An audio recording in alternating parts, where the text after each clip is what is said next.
Bueno, como todos los lunes, estamos monitoreando el avance del coronavirus acá en el estudio. Ya estamos con el doctor Sebastián Ugarte, jefe de la unidad de pacientes críticos de la Clínica Gentilza. ¿Cómo está, doctor? Un agrado estar acá, Iván. Igualmente que con distancia y todo, pero qué bueno tenerlo acá en el estudio. Y comentábamos recién los titulares y me gustaría también que nos diera su visión, doctor Ugarte, sobre este cambio de metodología en el conteo de las víctimas fatales.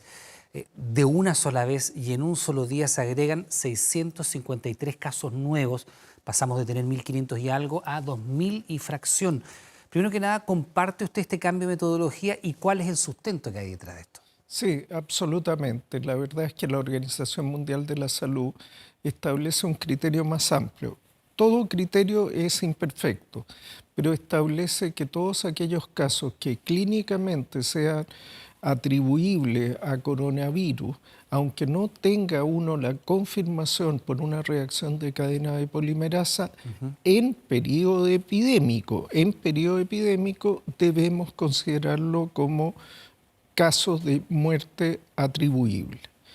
Eso significa que no es necesario el contar con una reacción de cadena de polimerasa como único criterio para establecer el diagnóstico de la causa del fallecimiento. ¿Sabe por qué se lo pregunto? Porque esta es una situación que había sido, si usted quiere, planteada o denunciada hace ya semanas, ¿no? Por ejemplo, Alejandra Matus había dicho algo al respecto, la periodista de investigación Alejandra Matus.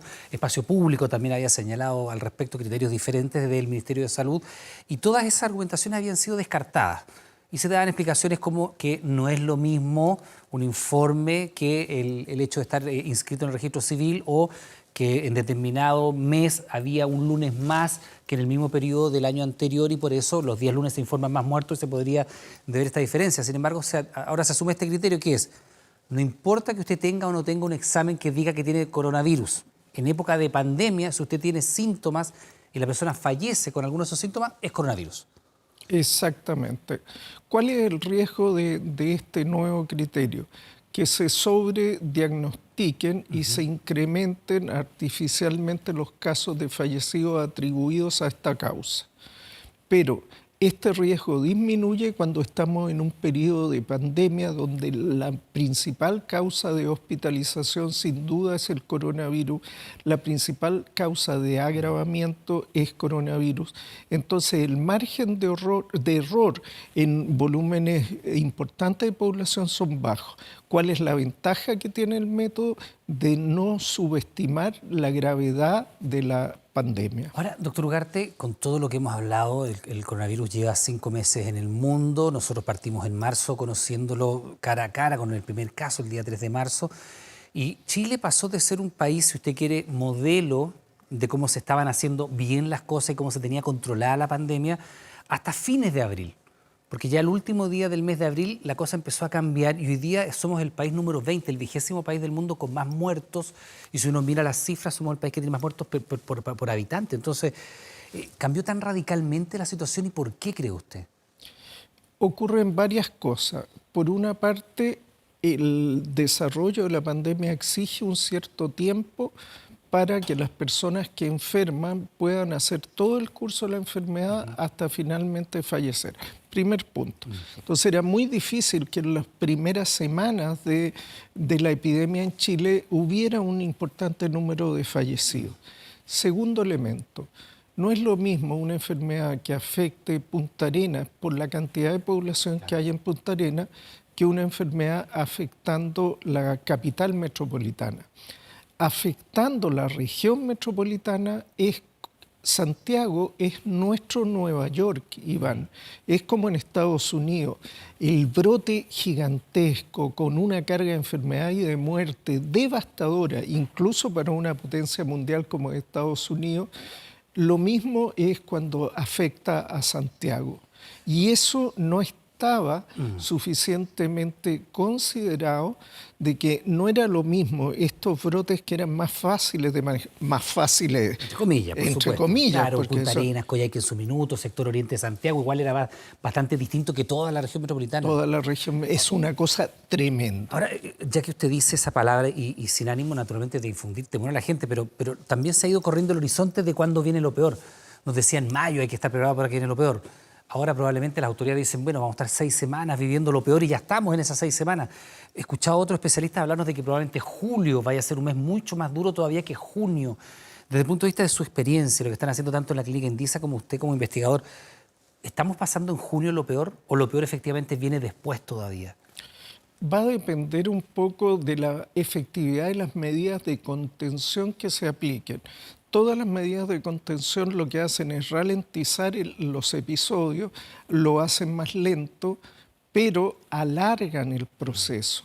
Entonces, si uno piensa en un tiempo más largo, tiene la ventaja de que también implica que el aumento no va a ser tan agudo y brusco. Un aumento agudo y brusco, como se prevé en alguno de los análisis epidemiológicos, sería de consecuencias sumamente graves para el sistema de salud. Ahora, doctor, con este nuevo sistema de conteo de víctimas fatales, hay quienes señalan que más o menos a mitad de esta semana debería producirse lamentablemente un salto bastante importante del número de víctimas diarias, pasar de los 90 y algo casos que estamos teniendo, que es una cantidad enorme, a tener 140 casos diarios probablemente. ¿Eso está dentro de las posibilidades? Efectivamente, eso puede ocurrir. La verdad es que se están tomando todas las medidas para que eso no ocurra, pero la gravedad de esta pandemia y la gravedad de este virus es una situación sin precedentes. Lo que ocurrió en España, lo que ocurrió en Italia, lo que ocurrió en Ecuador, lo que ocurrió en Estados Unidos, nos deja duras lecciones si subestimamos este virus.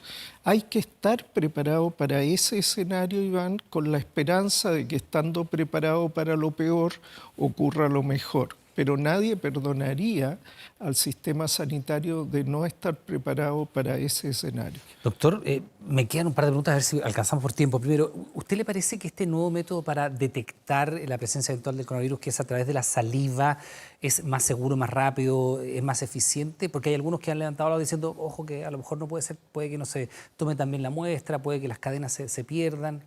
La verdad es que ambas posiciones tienen puntos de razón.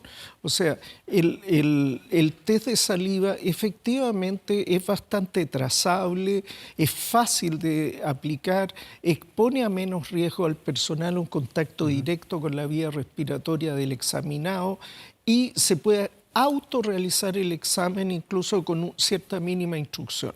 Todo eso es cierto. También es cierto que el principal problema que tiene Chile no es el problema de tomar exámenes, sino de procesar exámenes.